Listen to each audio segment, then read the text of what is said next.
Kamusta po kayo mga kapatid? Nais ko pong magpatuloy sa paglilingkod sa inyo.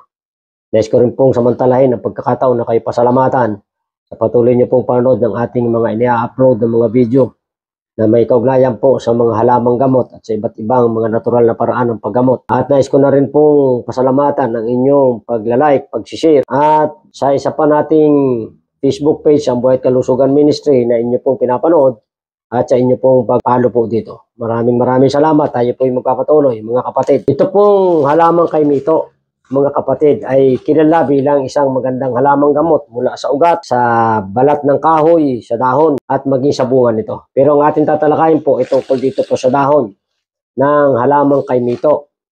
Ito pong halamang kaimito, mga kapatid, ay magandang inumin ng mga taong laging basag ang dumi. Mga tao na lagi na nag-LBM. Mga tao na ang tiyan ay laging sumasakit. Ito po ay lagain ninyo. Ang proseso po nito, mga kapatid, ay kukuha kayo ng magtatadtad kayo nitong dahon ng kaimito. Magulang po hindi mura. Mas marami pong antibiotic content ang mga dahong magulang. O magaling siyang antibacterial pagka magugulang na, mga kapatid. Kung lalagain po ninyo. Ang paglalaga po nito, magtatadtad muna kayo nito. Mga 4 na tasang tinadtad nito. Lalagain nyo mga kayo. Ditin ko po, 4 na tasa na tinadtad nito. Tutubigan nyo po siya, minamahal ko mga kapatid, na mga 7 basong tubig. O 2 litrong tubig. At inyong pakulaan po ng 15 hanggang 20 minuto.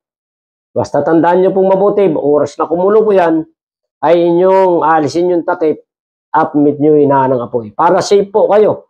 Sa mga paglalagaan, mari stainless lamang o kaya palayok. Para mas makatulong po at ligtas po kayo. Minamahal ko mga kapatid.